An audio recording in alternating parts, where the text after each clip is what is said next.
The shale deposits that lie beneath 34 states harbor large reserves of natural gas. Energy companies are digging wells across the country and hoping to revolutionize our energy consumption. There's also growing concern over one way they drill for natural gas. It's something called fracking. The high-pressure pumping of water and chemicals deep into the earth to release oil and gas. It's been implicated with water contamination, air pollution, health effects. Now the debate has a new concern.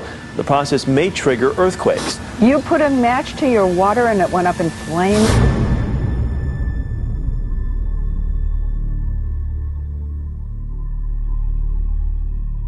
So here we are in Copenhagen for the United Nations Climate Change Conference. My name is Phelim McAleer. I'm an investigative journalist and I love it. If you don't shut that off, I'm going to take it away from you. Asking the powerful, difficult questions is a great job. Mr. Gore, will you correct the record? I wouldn't do anything else. I was a reporter in Northern Ireland during the Troubles and later worked for the UK Sunday Times and then the Financial Times and The Economist. Fracking is a huge story because most people believed we were running out of fossil fuels. But it turns out most people were wrong. We came up with a way to tap previously inaccessible oil and gas from shale rock. In terms of a newfound source of energy for the globe, this discovery that gas shales can be productive is probably one of the most important step increases in the amount of energy available to the world that's happened in a long, long time. It's just absolutely huge. The combination of horizontal drilling and hydraulic fracturing has allowed the world now finally to unlock huge quantities of hydrocarbons and provide cheap, abundant, reliable energy to not just millions of people, but potentially to billions of people. But despite all this good news, fracking is controversial, mostly because of this man. Josh Fox is a journalist and filmmaker. According to Gasland, his Oscar-nominated documentary, which also won an Emmy, fracking is a complete disaster. It's polluting water and causing serious illnesses and deaths. And in the most famous scene in Gasland, people's tap water bursts into flames. Whoa, Jesus Christ. Because of these claims, fracking has been banned in many places, from Pennsylvania and New York to France and Bulgaria. But it took me only 5 minutes on the internet to discover that this claim of flammable water was very questionable. I went to a screening of Gasland in Chicago to ask Josh Fox about it. Isn't it true that there's reports decades before fracking started that there was methane in the water there? Can you identify yourself? My name is Phelim McAleer. Okay, where do you come from? I'm a journalist. Journalist from where? Ireland. From Ireland? Yes. Isn't it true? You're concerned about the fracking going on in Ireland? No, I'm concerned about the accuracy of the documentary. Okay, but I'm asking you what perspective. You're a journalist for what paper? Freelance journalist. Freelance. You write for a blog? No. Okay. There's a report from 1976. Well, I don't care about the report from 1976. There were reports from 1936 that people say they can light their water on fire in New York State. No, I'm curious about why you didn't include relevant reports from 1976 or 1936 in the documentary. Most people watching your film would think that lighting your water started with fracking. You've said yourself, people lit their water long before fracking started. Isn't that correct?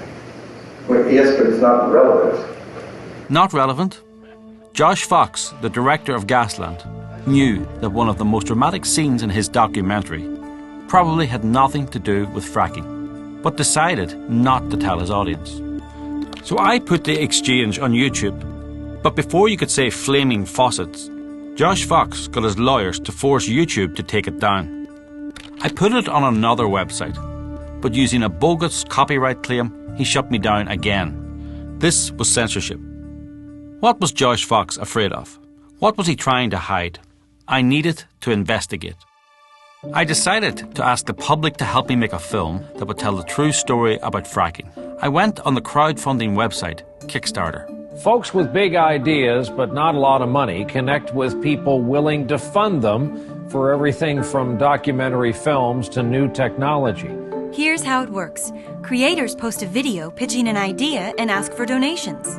Anyone who likes it can give as much money or as little as they want. This is a film about people and it'll be funded by people. It'll be funded by small donations from you and people like you who care about the truth. The response was amazing. People from all over the world were sending in $5, $10, $20. In the end, well over 3,000 people chipped in. Clearly, the truth about fracking is something they wanted but weren't getting. I went straight to the place that has been painted as the ultimate environmental wasteland caused by fracking. In tiny Dimmock, Pennsylvania, there is trouble just below the surface. Methane in some of the water wells, enough for ignition at the tap, made famous by a scene from the documentary GASLAND. As I drove around, I could see no wasteland. I did see beautiful farmland with rolling hills. Were people here as unhappy about fracking as the media and Josh Fox claimed? Literally, there was the guy that knocked at the door, knocked on Esther's door. Well, one day a landman knocked at our door. A station wagon came down the driveway that I didn't recognize, and a gentleman came out and presented us with a proposed lease for the property. My grandfather had leased when other companies have come along in the past, and so we just thought, you know, hey, Grandpa would have done it, why can't we? More than a dozen families in Dimmock, Pennsylvania have water that looks like this. The water came out looking like coffee with milk in it. Sautner says their water supply became contaminated when Cabot Oil Company started drilling and something got into their well water. Our son broke out in like open sores down his legs from using the water here. Our daughter had big sores of eczema. Is that what it's called? We shouldn't have to live like this. We're Americans. We knew we had iron, manganese, magnesium, aluminum, chloride, sodium, strontium, barium, 3 different types of uranium. 2 of them are weapons grade, and a host of other chemicals. Some I can't even pronounce the names of them. The state agency ordered Cabot to stop drilling new wells and to deliver fresh water to affected residents. The Pennsylvania Department of Environmental Protection introduced a moratorium, a ban, until they could study the situation. This meant no drilling by Cabot in a 9-mile box around Dimmock. So it just put a kibosh on everything. You know, we were 13 days out from having a permit where they actually could come in and start drilling. And all of a sudden, they couldn't do anything. But Cabot, they put methane in the water. They polluted the water. No. Allegedly. Yeah. The next residence here is Craig and Julie Sautner, who have all kinds of claims of all kinds of chemical contamination, weapons-grade uranium, etc., in their well. But they've never shown any lab data to verify it. They just claim it. Meanwhile, every well around them is active and online. I began to suspect that Craig Sautner's claims about contaminants, including weapons-grade uranium in his water, were greatly exaggerated, or maybe even false. Have you done independent testing yourself? We did way back, you know, maybe 2 years ago. 2 years ago we did some testing, but that, you know, I don't think we've done any testing since that. Independent, you know. And what did that show? I can't remember what that showed.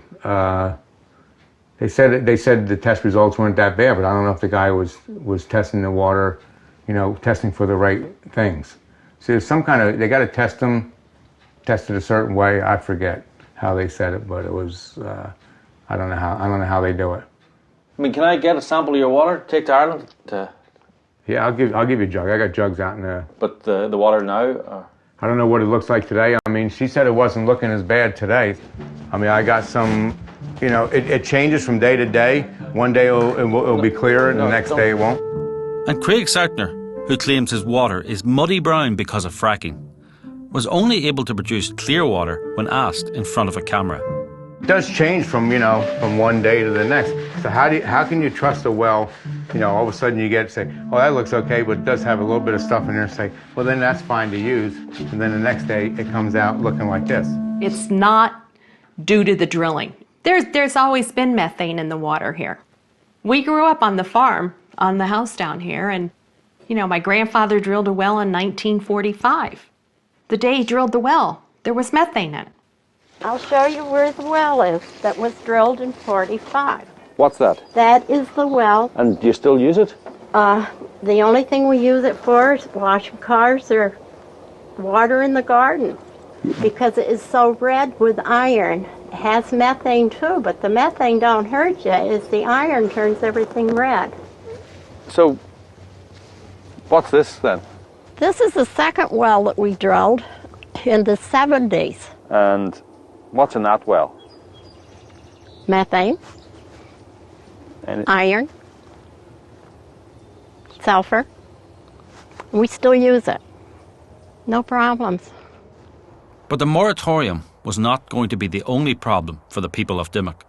Now they were going to be served with a massive bill for a pipeline that was supposed to solve a problem that they knew did not exist. The Pennsylvania Infrastructure Investment Authority voted Tuesday on a controversial project. They decided to give $12 million to build a water pipeline between Montrose and Dimmock. It was a fiat. It was simply, this is what we are going to do. We reacted in anger. And we were citizens of this community, and you don't expect to have $12 million of the state's money committed to a project that may or may not make any sense, that hasn't been researched, that alternatives haven't been considered for. So we all got together and formed a group called Enough Already, because we had had enough already. It was just a group of people that got together and said, look, this is ridiculous. We've had enough already. After we had a couple meetings, we decided to get a petition around and have everybody sign it. We had over 1,500 signatures. The water line issue has split this tiny rural Susquehanna County town, and quite literally. We had to do something. We just didn't like being trashed all the time. Dimmock is not a wasteland, it's not a gasland, it's not a ghost town. We're tired of getting on the internet and reading blogs where people are just lying, saying, I drove into Dimmock and, I immediately got sick from breathing the air. We have been the victims of a continual deluge of completely inaccurate reporting about the condition of the water in this community. It seemed the voices of the ordinary people in Dimmock who were saying their water was fine weren't being heard. It wasn't hard to see why. Josh Fox was getting huge support from Hollywood celebrities. Some even came to Dimmock. We made it, we're here, we come in love. People are fractured. We're all fractured over this. The locals didn't stand a chance. There's a common misconception out there that the Dimmock community is fighting the gas company. The Dimmock community loves Cabot. There's 11 litigants and a few other stray oddballs here and there that are fighting them. The rest of us, we want drilling to proceed as normal and beef up our economy and create jobs. It's our right to make our voices known. And apparently we did. The water line got stopped. The water line got stopped. It was a big win for this grassroots organisation, but their fight wasn't over. The moratorium was still in place, and the Southners and 10 other families were still suing the gas company. As for the rest of the citizens of Dimmock, well, their lives were on hold. Was this justified? I'm Brian Swistock. I'm a water resources specialist here at Penn State in the School of Forest Resources. I work for Cooperative Extension, do education, outreach, and applied research projects. Specifically, in this case, we were doing a research project looking at the potential impacts of Marcellus Shale on private drinking water supplies. In summary, our study really did not see any clear changes in water quality due to hydraulic fracturing. We didn't see any increases in methane in water as a result of the process. What about the flaming faucets? Sure. Yeah, there can be many natural sources of methane, and it's not really anything new. It can have methane in water for a variety of reasons. It can be what's called biogenic methane, which is naturally occurring just due to natural decomposition. Maybe you're located next to a stream where there's been a lot of organic matter decomposing over time. We had some people that told stories of lighting their faucets on fire for years now, well before any of this drilling started. A flaming fountain, the most unusual artesian well in the country. 40 years ago, a well was dug in the front of the courthouse at Colfax, Louisiana. At 600 feet, they struck natural gas, and at 1,100 feet, salt water. More or less discouraged over the matter of a drinking fountain for the courthouse square, they fixed up a small bathing pool for children at the base of the fountain and touched off the escaping gas.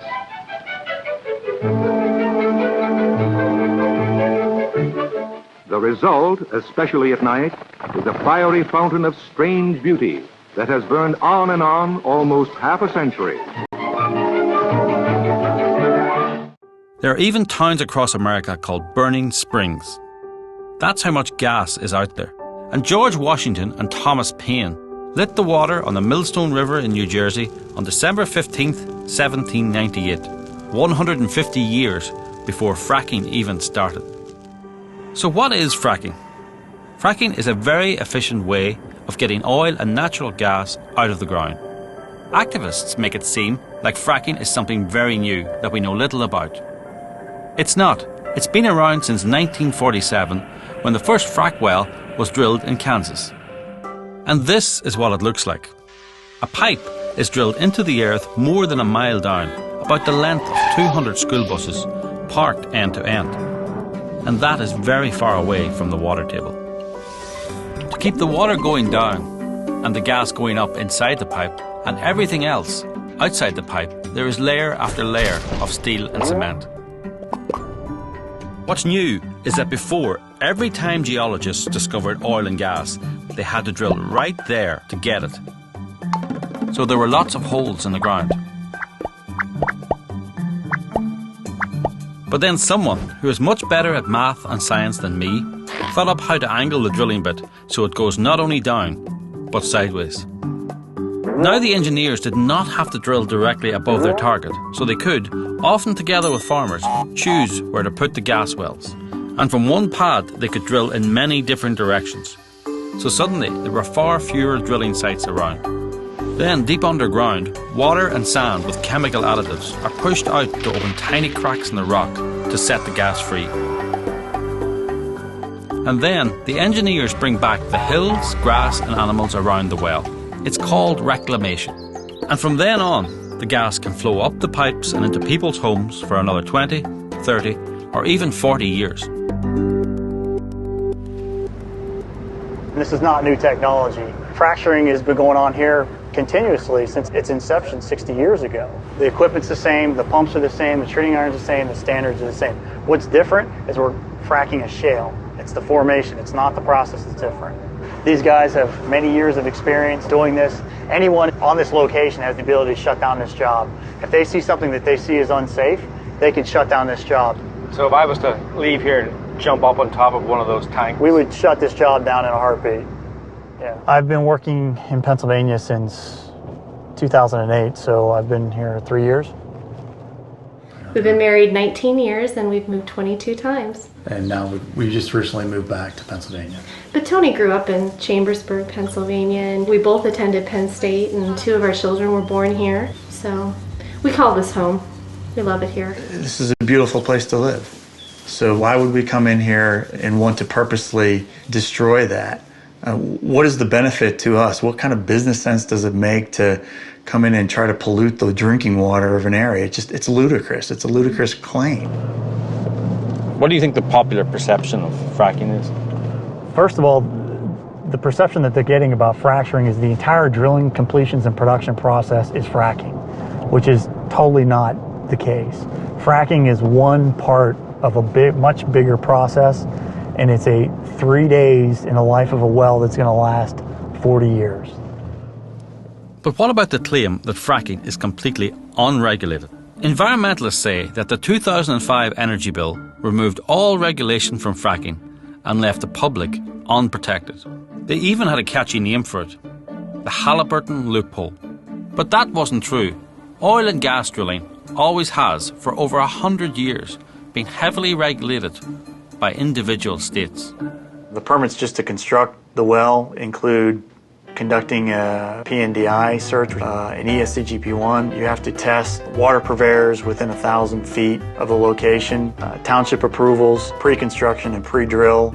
We screen for cultural resources. If we find any, then we have to do Phase 1 and Phase 2 survey of the location, stream crossing permits, water management planning, and that would include a study of the impact of habitats of fish. For any impoundments that you're going to build, you're going to need another ESCGP1. You're going to need a dam permit for any pipelines, any compression, Any processing that you're going to need all those same permits as well. ESCGP1, PNDI, cultural resources, and emissions permit as well. And then there's the drilling permit itself that you have to apply for, and that's the only one that's really concerned about the well. So there's numerous permits that you have to get all in advance before doing anything. So our planning cycle is anywhere from 2 to 3 years in advance of doing any kind of drilling or completions. The 2005 bill didn't create any loophole. It just kept a huge number of regulations where they've always been, at the state level. The bill was passed after Republicans and Democrats supported it. Even Senator Barack Obama voted for the legislation.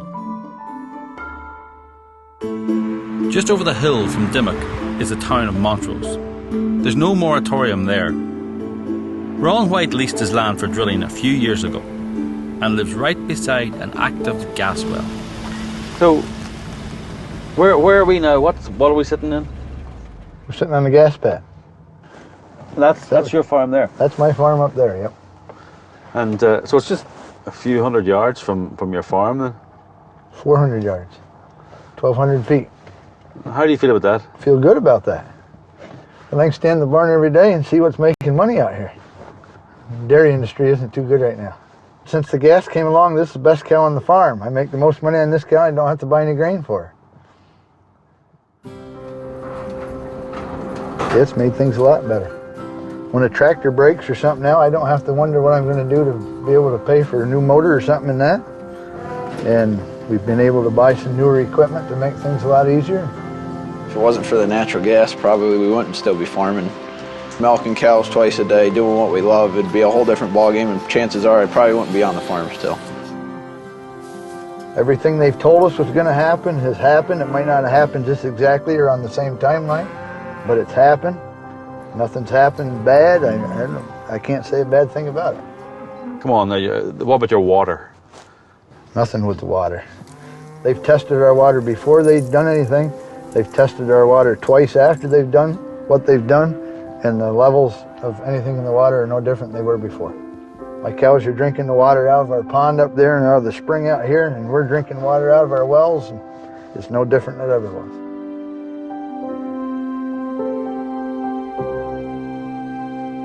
A lot of the fracas about fracking started in the Delaware River basin. Josh Fox says he lives there and was offered a large sum of money to lease his property. This started him on his crusade to ban fracking. I wanted to hear the story from the farmers who lived there. You're going to grab a hold of my shoulders. There you go. Hop on like you're getting on a horse.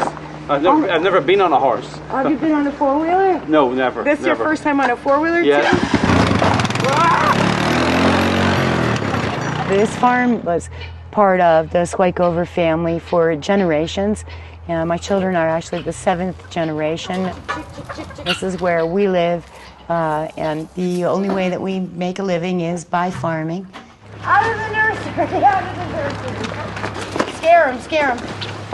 Early in 2007, the landman came to Wayne County and began knocking on doors. Well, I first phoned Marion and Ed Swikover to see what their thoughts were onto it, and we decided, yeah, that was a good idea to get together, and so then we invited other people, and we had another meeting at the Damascus Township building, and had quite a crowd there. There must have been, it was jam-packed. I mean, it was, you couldn't get another person in there, I don't think, because everybody was interested by this time. Well, in the process, we formed an organization called the Northern Wayne Property Owners Alliance. It's a loose consortium of around 1,100 property owners who in aggregate own, control well over 100,000 acres of property.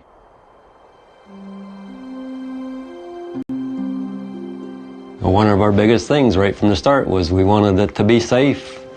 We wanted them to drill, but we wanted them to drill safe. As agriculture people and farmers, we took time to really look into this. One of our most precious commodities is water when you're on a farm.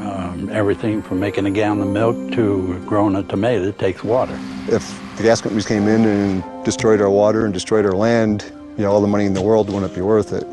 Working together, the farmers designed their own lease and after negotiations, signed with a gas company. Farmers and the gas industry can coexist very well together. It's not a new industry for farmers because the gas industry, oil industry, arrived in Pennsylvania probably 100 years ago.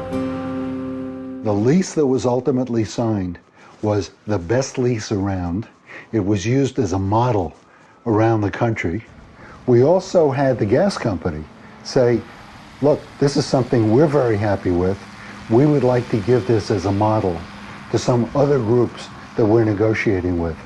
As this was building up, you had Gasland come out, and as something that influences opinion, it was frankly very effective, in spite of the fact that most of the content happens to be totally wrong and has been discredited. So the folks that I call the antis, they began a campaign to stop all drilling in the area and to designate the Delaware River as the most endangered river in the United States due to fracking. The Delaware River Basin Commission came into the picture and basically shut everything down. This was a shock to all of us because what it meant, everything come to a standstill. You know, it's just been 3 years of pure hell since then as far as trying to get something done. If the moratorium on gas drilling isn't lifted, we're going to see a long haul of hardships for this part of the country. Way back in 1950, there was 1,200 farms in the county. Now there's about 70 in the county. Upkeep is what kills most farms. There becomes a time you've got to upgrade. Stuff has to be replaced.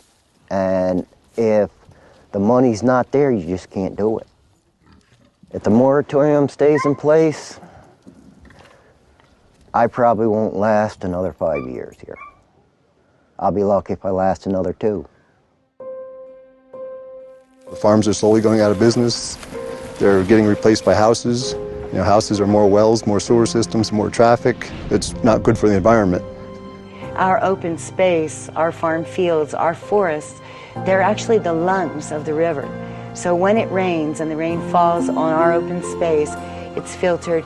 It becomes part of the aquifer, part of the water system. So those people who want to maintain the beauty and the pristine, bucolic nature of this area should, in fact, be supporting natural gas as a way to maintain our forests and our open space.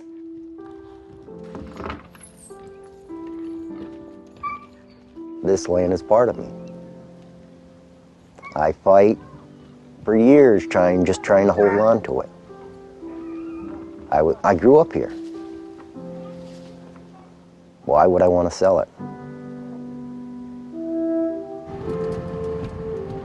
We've owned the land for 150, 175 years. It becomes very personal to you. You know, these fields are here because my ancestors cleared them. You know, everything on this farm was done by my ancestors. There is not one farmer in this area that wants to be the one that will have to sell the family farm off. And there is also not one farmer in this area that isn't afraid that they will be the generation that cannot continue to make a living on the farm. We love this land, and we don't want anything to happen to it. Very dear to my heart, this property. And I think the gas company can take care of it without destroying it. Are you ready to keep winning? When I talked to, I think, a lot of you in Philadelphia about 2 months ago, and I said, if they come forward with regulations to frack the Delaware, we are going to shut them down. You remember that? And the whole crowd was saying, shut them down. Well, you shut them down. You shut them down before they got started. Thank you, Josh! Thank you, Josh! Thank you, Josh! Thank you, Josh! Thank you, Josh! Thank you, Josh! Thank you, Josh! Thank you, Josh! How could this have been done to these people? Thousands of farmers have had their lives ruined by a decision made in a government office hundreds of miles away in Trenton, New Jersey. Carol Collier is the executive director of the Delaware River Basin Commission, which put the moratorium in place. She seems to have inappropriate ties to Josh Fox and the anti-fracking movement. I've spoken to some farmers in Wayne County and like Sullivan County, and they say that there is a bias against the landowners, that you agreed at one stage to go to a fundraiser for Gasland and only withdrew when they pointed it out. That was quite a while ago, but actually at that point when I was asked to be on that panel, I was not told that it was a fundraiser. And when I did learn it was a fundraiser, I did back out. Well, they told me that you didn't go because they embarrassed you into not going, but they made it. They obviously saw how inappropriate, even though you didn't see how inappropriate it was. Well, they don't have the whole story, because what I'm saying is that I did not know it was a fundraiser. When they informed me it was a fundraiser, I backed out. That's right. It's fine that you brought this up. It's cool. I already said no to that, so, you know, whatever. And do you think it's appropriate that your name is on the credits of Gasland? I am very surprised my name is on those credits. I did not know it was there. Josh never asked me, and if you look at my track record and what we've done here... Well, I'm looking at your track record here. It's quite a record, that, for a public servant. I fail to see how significant that is. Thank you.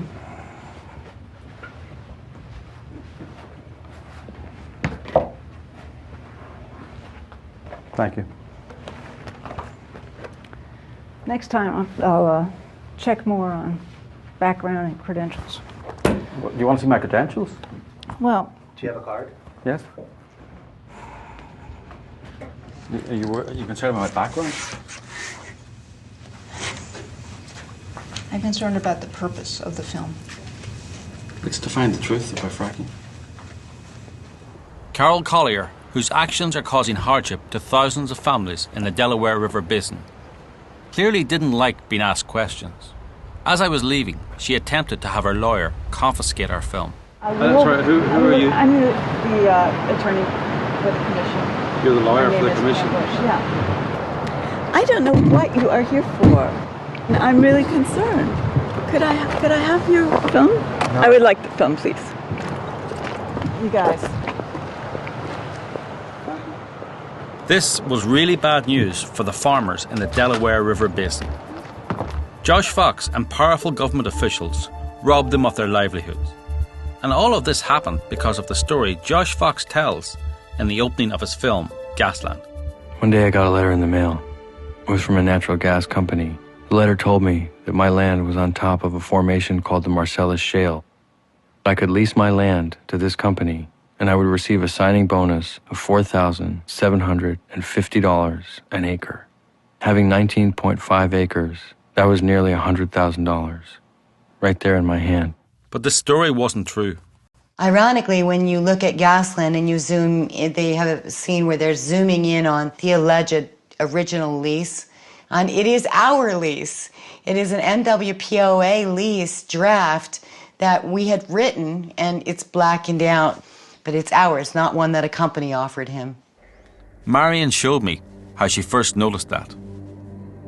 The farmer's lease had two minor typos on the first page, a double spacing and a missing quotation mark. And so did the lease Josh Fox is holding up in Gasland.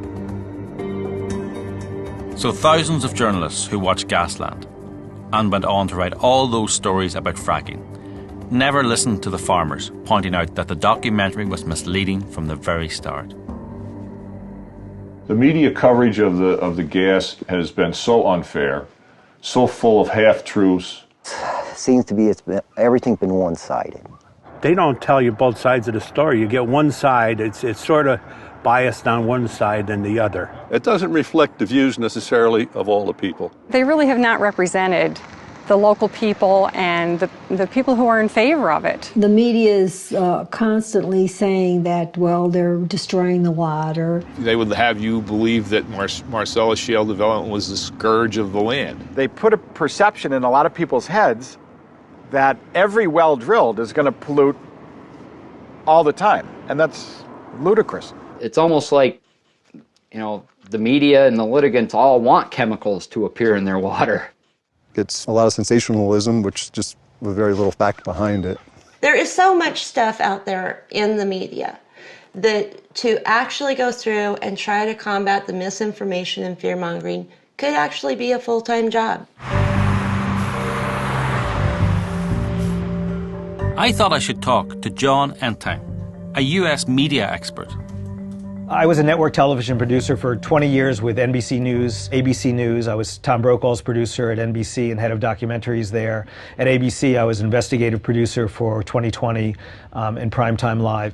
And the last 20 years, in a writing career that focuses on this nexus of public policy, media, and NGO advocacy, is one of the unexamined areas that creates the kind of narratives, shapes the ethics of the way we talk about news issues, including the whole shale gas crisis, if you could so to speak. And the crisis is really in media coverage, not in the danger that shale gas presents to the United States or the world. The scary part in this debate is that the media, the influence medias, the New York Times, the networks, they've adopted the entertainment style of Josh Fox. It's all about pictures that evoke this kind of anger and image. It's like trash journalism. There was a series of articles by the New York Times essentially saying shale gas was overblown, that there was a lot of skepticism within the industry, that its carbon footprint was far greater than even coal. A series of, essentially, that if those things were true, no reasonable-minded person could support shale gas. It was echoed across the internet, headlines in newspapers around the world, discussed in Parliament. Why? Because when the New York Times reports something, the regular media considers that it's been vetted, that it's factual. In this case, it hadn't been vetted, and when someone did look at it, the ombudsman, he was horrified. He came out with 2 Sunday New York Times reports in 2 consecutive New York Times issues, unprecedented, hadn't been done in the history of the New York Times, literally dressing down his own paper's coverage of natural gas, saying it was biased, manipulative, cherry-picking of the facts, getting key facts wrong. Literally, it's the kind of thing that should have gotten the key reporters on natural gas fired. And the only reason they weren't fired is because it literally was indicting the entire editorial department. So it would have been literally a major house cleaning, because their coverage was literally unethical. You're not overreacting a bit. I mean, this is good theatrical journalism. There's no real world consequences. I mean, it's fun to watch. It may be fun to watch, may be entertaining, but there are enormous public policy consequences. The goal of the anti-shale gas industry, and make no bones about it, that's what it is to stop shale gas development now and for the future. They're not looking for better regulation. They're not looking for more sophisticated technology to make this more efficient. They're attempting to stop progress in its tracks. Shale gas is a gift from God. And if we let hysteria drive regulation, if we let politicians essentially set the ground rules for what should be a science-driven enterprise, we're going to set the American economy and the world economy back 50 years. Paleolithic era, that's what we're going for. James Delingpole is a British journalist and author who has written extensively about energy issues. Shale gas is the miracle of the early 21st century. In terms of safety and environmental friendliness and economic efficiency, shale gas is about the best thing going in the world right now. And the only reason that shale gas is not developing faster than it is, particularly in Europe, I mean, America, it's already a great success, is because of these disingenuous objections which are being raised by the environmental movement, funded, I would suspect, by, for example, the Russians, who are big producers of natural gas. I was at a dinner with Prime Minister Putin recently with a group of foreign journalists and foreign academics who are invited every year. He doesn't eat very much. We all eat, ask him questions, he answers the questions. But the final question was about gas, and particularly about shale gas. And it was very interesting to see his reaction, and a real illustration, I think, of the concern that shale gas is causing in Russia, because it was one of the few moments in the dinner where Putin really became quite engaged, almost agitated. And he said, if you look at photographs which have been taken from a helicopter or a plane of where this has been done in the US, you can see the damage. And he essentially said, when people in Europe understand the implications of this technology and what it does to the environment, then they're not going to want to do it, and therefore it's not going to be a threat to us. And they point to France, which has already banned it, and say, look, that's just the first one of many. And this is somewhat amusing that suddenly Russia finds, its conscience about the environment. At the moment, all the countries in Eastern Europe are hugely dependent on Russia. They have very few domestic resources of their own, and the European market is the absolutely crucial market for Gazprom, because that's where it makes the bulk of its profit. And of course, Putin himself has very close ties with Gazprom. In fact, I would say that Russia is screwed if it can't export its gas. So it really is very important for Russia that the shale gas revolution does not happen. It is also in Russia's interest to fund those environmental groups which are committed to campaigning against fracking. That's how it works. I'll give you one example. Poland is currently a net importer of gas. Where does that gas come from? It comes from Russia. The problem with relying on Russia for gas is that Russia now has a proven history of using gas as a kind of tool, or rather blunt instrument of diplomacy. A natural gas crisis looming over Europe has taken a sharp turn for the worse. A contract dispute between Russia and Ukraine has left several cities without natural gas in the dead of winter. Without prior warning, gas supplies to some EU member states have been substantially cut. This situation is completely unacceptable. Even in the Cold War, Russia never cut off gas supplies to Europe, but under Mr. Putin, they have twice done so in recent years. So the prospect of becoming gas producers for these countries is a very attractive one indeed. You go to Poland, you hear a lot about it.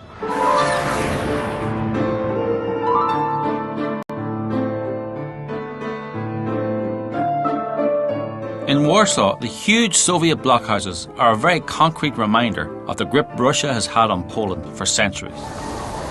But even though their troops are no longer on Polish soil, as the main supplier of most of the country's gas, Russia still controls the Polish people.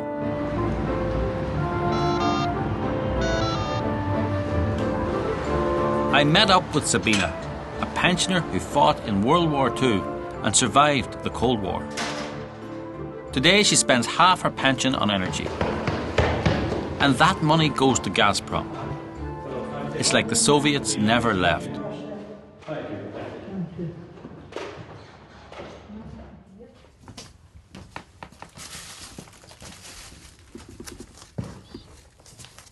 Mam lat 85. Jesteśmy w moim mieszkaniu, w którym mieszkam 63 lata. No marna. Nie starcza, bo najpierw muszę zapłacić te wszystkie świadczenia, które mam, i tam zostaje coś parę złotych i tak się kręci. To są moje rachunki mówiące o tym, ile płacę świadczeń w domu. So that's your gas? To jest gaz. Yeah. Tu jest gaz. 377. A tu jest prąd. Your electricity is Tu jest to. 266. I z czego zapłacić? A ja mam 800 złotych. 800 złotych. Your pension is 800. Ja, tak. So your pension is 800. Tak. Your electricity bill is 266. Tak. Your gas bill is 377. Tak, tak. It doesn't leave much money. No nie ma. Na życie nie ma. How do you feel when the gas Tak. bill comes? Ja się czuję bardzo źle. Jak przychodzi taki duży rachunek, to jestem wściekła, że tyle się napaliło. Za dużo. A money nie ma. I to są wszystko pamiątki, ewentualnie do sprzedania będą kiedyś w przyszłości. Mam jeden pierścionek, który jest po mężu, co mi przykazał przed śmiercią. Pamiętaj, mówi, ten pierścionek masz na ostatku sprzedać, na końcu. Ale są dni, że w zasadzie codziennie coś muszę dokupić. 10, 20, 30 zł. I jakoś trzeba kręcić. No ja jeszcze mam do tego pieska, którego muszę utrzymać, co też kosztuje.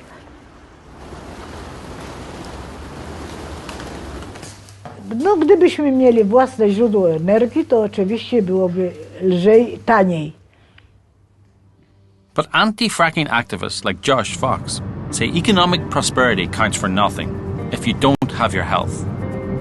I want to tell you that I got a call from Chris Payne, the amazing director of Who Killed the Electric Car and The Revenge of the Electric Car, and he said they're fracking in Baldwin Hills. It's like over the bend from me. There's a big public park over there. So you have a little kid, Little League, playing in noxious fumes that we experienced today, and gave us quite, immediate headaches and nausea from being in the park. I live in Los Angeles, and this is the first time I've heard of people getting sick in Baldwin Hills.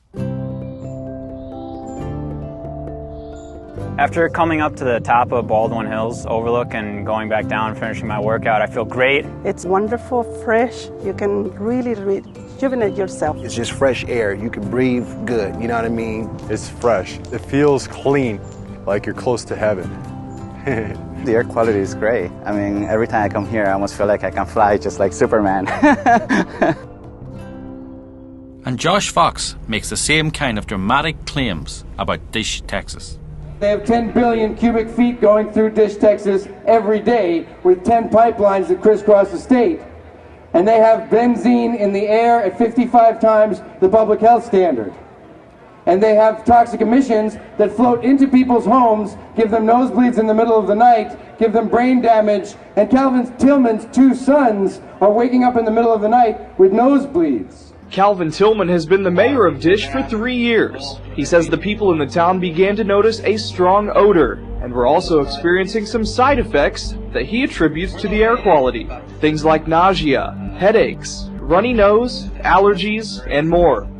Calvin Tillman was so frustrated with the TCEQs in action that he commissioned his own air study. The results read sort of like the back of a pamphlet that you don't want to pick up at the American Cancer Society. The study found, and I quote, amazing and very high levels of known and suspected human carcinogens and neurotoxins.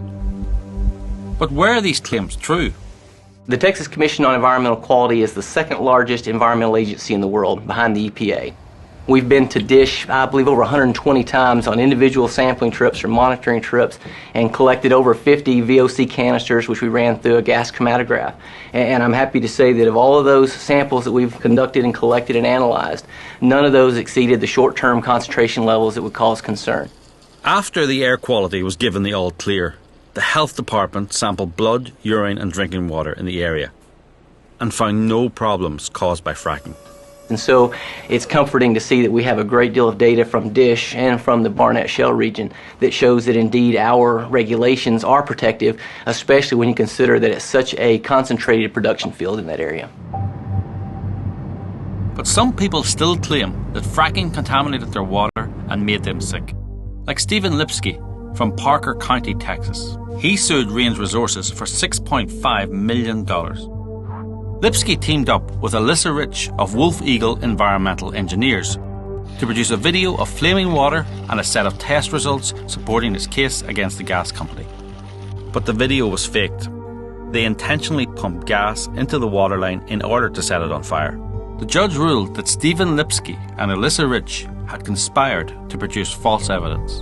And Alyssa Rich's claims that she was an engineer and had a PhD were also fraudulent. In line 13, it says, I have a PhD in air pollution control design. Do you see that? I do, sir. And that just was not a true statement at the time you made that, was it? That was a misstatement? You are not an engineer, are you? No, sir, I am not. You're not a geologist? No, sir. You're not a geophysicist? No, I would not consider myself a geophysicist. You're not a petroleum engineer? I am not a petroleum engineer, no. You're not a toxicologist? No, sir. You're not a hydrogeologist?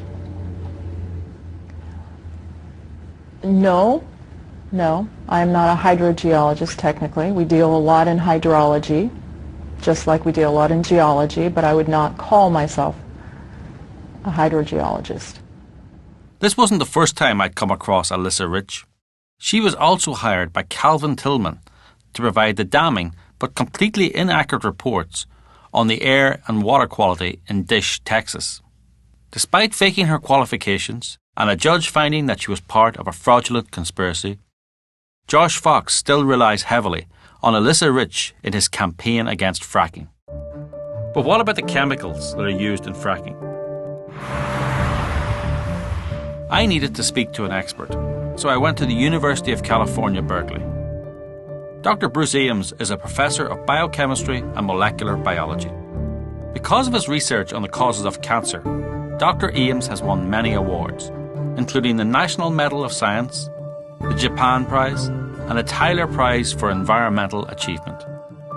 He is one of the most cited scientists in the world. This is the GASLAND, the film by Josh Fox, and this is what he says about chemicals and fracking and public health, I suppose. In order to frack, you need some fracking fluid, a mix of over 596 chemicals, from the unpronounceable to the unknown to the too well known. The brew is full of corrosion inhibitors, gelants, drilling additives, biocides, shale control inhibitors, liquid breaker aids, viscosifiers, liquid gel concentrates. On the side of that frack fluid truck, it should say, just add water. Well, you could say that about a cup of coffee with more justification. I mean, it doesn't tell you much. What would you say to people who saw GASLAND and are scared by that figure of over 500 chemicals and the scary names of the chemicals? Yeah, but it's only scary if you don't know anything. If I gave you all the long names of chemicals in cabbage that give cancer to rats in high levels, you could get scared. But there's really no danger in eating cabbage. But at least there's no carcinogens in broccoli. Oh yeah, they're carcinogen in broccoli. No. Yeah. No. Broccoli's good for you, but there are carcinogens in it. They define carcinogen as giving the maximum tolerated dose to a mouse or a rat and feeding it every day a lifetime. And half the chemicals they've ever tested, whether it's natural or synthetic, no difference, give cancer to the animals at this huge dose. But it doesn't mean it's going to give cancer at a low dose, and it's all a high-dose artifact. What do you mean high-dose artifact? What does that mean? It means it's the high dose that's causing it, and they're scaring you about a low dose. But scare stories sell newspapers. The media loves scare stories. Every time I see a story about some new scare that's going to give cancer to people, it's always completely implausible. It's a minor hypothetical risk at best. If people say fracking's causing cancer, then they don't know what they're talking about. Josh Fox claims that fracking in Texas has caused a spike in breast cancer. In Texas, as throughout the United States, cancer rates fell, except in one place, in the Barnett Shale. But the Associated Press checked that claim with several cancer experts and found it to be false. Professor Simon Lee from the University of Texas, David Risser, an epidemiologist with the Texas Cancer Registry, and Susan G. Komen for The Cure, all said there is no spike in cancer in the Barnett Shale. Scaring American families with untrue claims about breast cancer seemed unethical journalism at best. After I retired, I started to spend essentially full-time in Damascus, Pennsylvania. I'm currently facing a cancer situation. Okay? That was one of the reasons why I'm in New York right now. because I'm scheduled for surgery in 2 weeks. It has nothing to do with drinking the water. It has nothing to do with the air I breathe. I could be out there right now carrying a sign saying, I've got cancer. I'm fighting against this. You caused it. Don't let this happen to you. I couldn't look at myself in the mirror in the morning because it's nonsense. But it would be very effective as some political theater. The scare du jour from anti-fracking activists is that fracking causes dangerous earthquakes. I spoke to Professor Ernest Major in the Department of Earth Sciences at Berkeley. He has spent a career analysing the role humans play in causing earthquakes. He says if you're scared about seismic activity, fracking should be the least of your worries. If I had a house where I had every type of energy potential, river so I could dam up and make a hydroelectric project, a geothermal, hot rock on the other side of my house, and oil reservoir, oil gas reservoir on the other side, I would probably, from a just strict risk of induced seismicity, I would choose the oil and gas project, of course, because it has the lowest potential for induced seismicity to cause any hazard or any risk associated with the injection of fluid into the ground. The hydrofracture is very low risk, very low hazard too. Professor Major says if energy production that causes earthquakes needs to be banned, then geothermal energy should be first on the list. He has been closely studying the Geysers geothermal plant in Northern California. In terms of the geysers, which is north of San Francisco, about 70 miles, it's the world's largest geothermal production area. And there has been seismicity there. There's been quite a bit of seismicity there. We're actively recording there with a very dense array. We get about 100 magnitude 1s per day, up to 10 magnitude 2s per week, and at least 2 or 3 magnitude 3s per month, and several magnitude 4s per year. It's interesting that while Josh Fox and anti-fracking activists are trying to make an issue about fracking and earthquakes, they are silent about the hundreds of earthquakes caused every month by geothermal energy. In Gasland, Josh Fox asks, why can't we power the world with solar panels? But you need huge amounts of rare earth metals to make one solar panel. 95% of these minerals are mined in China. It doesn't look very green. Rare earth processing in China is a messy, dangerous, polluting business. It uses toxic chemicals, acids, sulfates, ammonia. The workers have little or no protection. Green campaigners love wind turbines, but the permanent magnet used to manufacture a 3-megawatt turbine contains some 2 tons of rare earth. And wind turbines. They are massive, 24/7, ruthless bird-killing machine.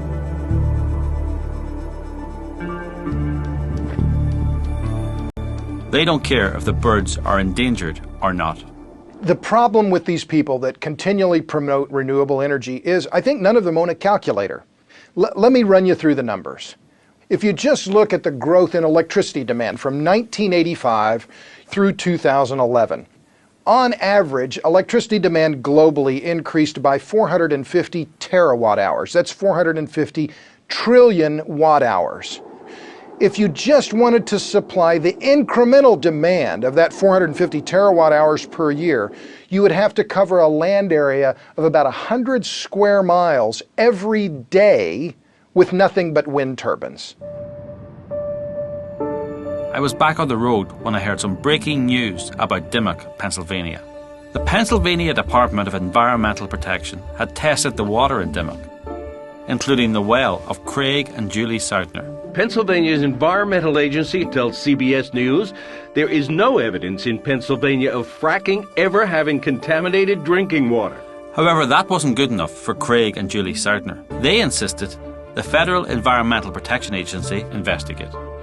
The EPA agreed and started a comprehensive testing of Dimock's water wells. Federal officials have released a 4th round of results from well water testing in the Dimock area. The Environmental Protection Agency says it did not find any alarming results from 12 more wells it tested earlier this year. So 1,500 people in Dimock said their water was fine. Pennsylvania's Department of Environmental Protection confirmed this, and now the EPA has announced there's nothing wrong with the water. I decided to ask the Sartners if they would now drop their lawsuit. I was half a mile away from the Sartners' house. I was on the phone calling them for an interview when Julie Sartner saw me and drove up.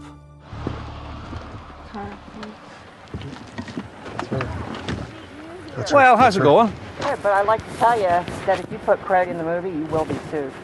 Well, I just wanted to ask you a few questions. I mean, the people are very upset that you were saying the water is dirty. Do you agree the water is dirty? Yes, I do agree with the water is dirty. Absolutely. But the EPA says the water is clean now. No, they didn't. No, they didn't. They said there's no contamination in the water. No, they didn't. You're Is wrong. there contamination in your water? What did the EPA say about your water? Yes, there's contamination. I'm an American. I don't know what part of that you don't understand. You're not. You're a turncoat. You're turned against your own country. I don't need your crap. I just want to find the You truth. make lots of money because you're going to need it. I will tell you that right now. What do you think? We're small time? I'll have the NRDC and everybody else on you as fast as you put Craig in your movie. I guarantee I come down on you like a ton of bread. Why would we be sued?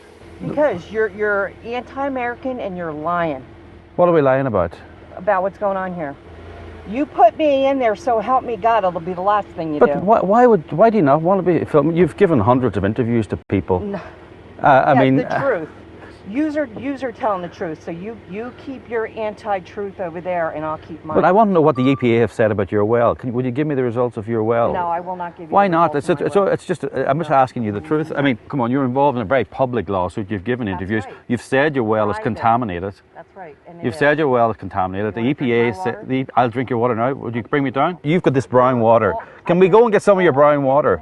But there isn't. Is that brown water just a prop? Is your water actually brown at the moment? Let's go into the well now. That came from my well. Let's go to the well now and That get. came from my. You're not allowed on my property. Well, no, with your Part of that you permission. With your understand. permission, I think I'm going to call 911. please do. I am armed. I will tell you that. You're armed. Well, I'm not getting involved now. Well, that's good, but I will. What are you reaching for there now? Okay. I do have a permit to carry a gun. I will, Right. I will prove that. Well, Okay. I'm not harassing you in a way. You stopped. You stopped to talk to me. I was standing here. You stopped to talk to me. That's a. That's a permit to carry a gun. Are you declining an interview, Julie? Are you declining to show me the results? I just want to get that officially. Are you declining to show me the results?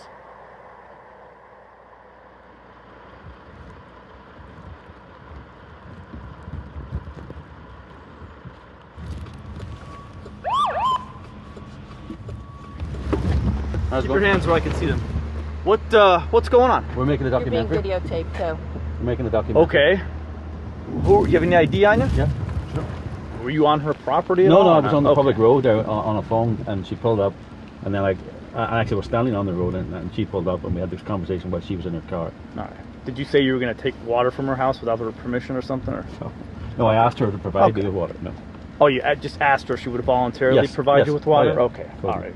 So you never said anything about I'm going to come on your property and take your water without when you're gone or something like that? Or? Absolutely. Okay, okay, all right. Okay, I'm Did she say that?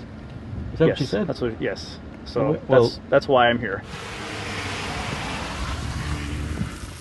What was Julie Sartner trying to hide? Why would she not release the findings of the EPA's water testing? A source told me that 3 senior EPA officials had given her the results and that the meeting was filmed. Through a Freedom of Information request, I managed to get hold of the tape. It showed the EPA telling the Sartners that their water was not contaminated. Their reaction to this good news was rather strange. Oh my gosh, I just can't believe you people. With everybody. Yes, She's got a problem. Look at. No, I'm. No, I want right here, right here. I'm not sitting anywhere. I'm done with this. I am. Right here. You can finish this. I'm done. I'm getting myself too upset for this shit. No, this is bull crap, man. I'm sick and tired of this. What happened to you people? Really? You guys aren't the same as you were 2 months ago, 3 months ago. You think I made this stuff up?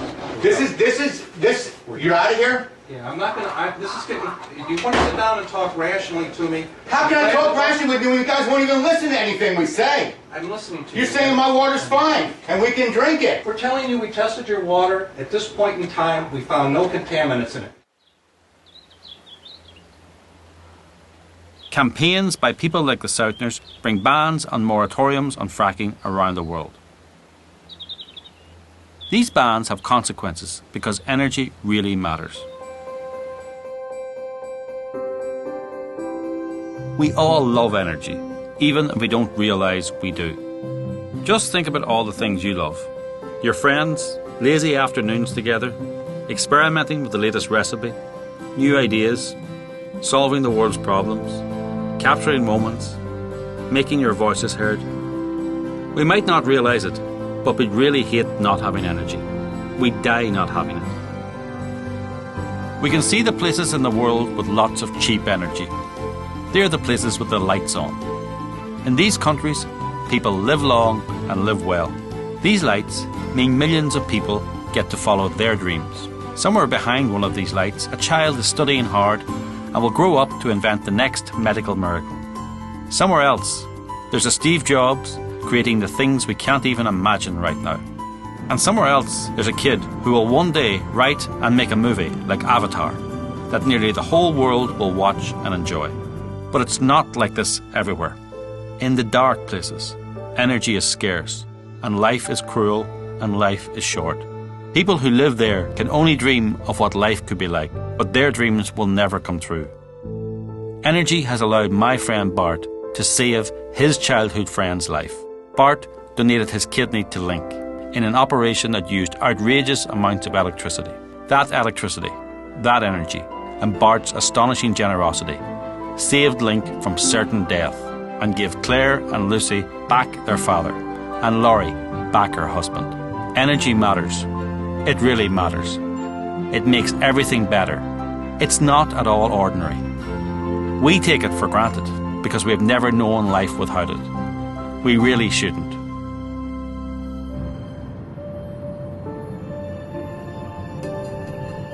This has been quite a journey. I discovered a lot. Josh Fox was wrong about fracking. It didn't make water flammable. It's not exempt from environmental regulations. It doesn't contaminate water.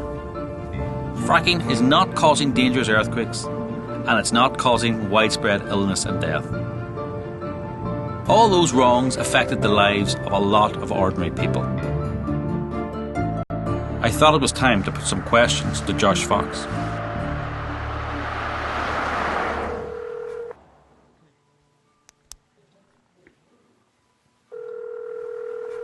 Hello? Hi, is that Josh? Yes. Hi, Josh. This is Phelim McAleer, the director of Fracknation documentary. Hello? Hello? Hello?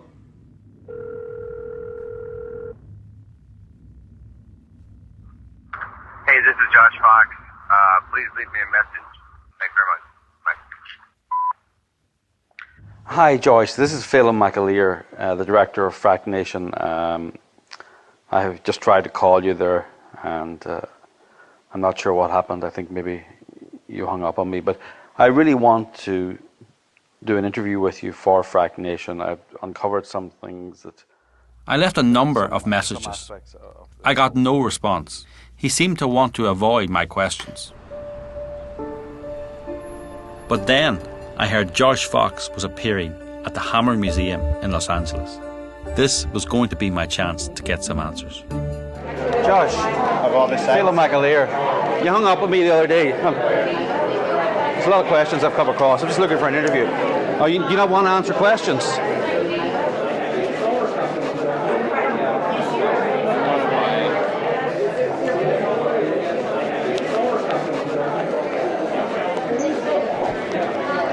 The farmers of Pennsylvania would like to ask you some questions.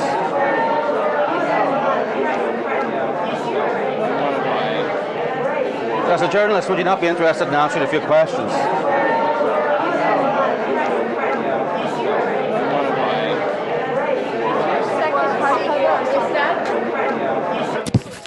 What are you doing? What are you doing? I'm going to ask you to please leave the property. You're asked to leave. You're asked to leave.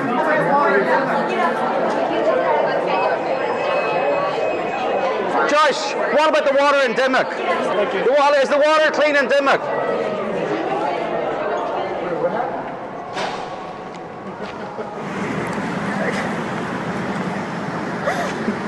There's blood. She stole a phone from my hand. Like she just, I had to fight her to get my phone back.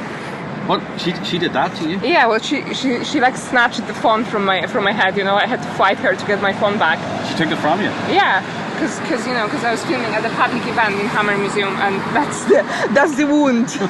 So there will be blood. There will be blood. Yeah.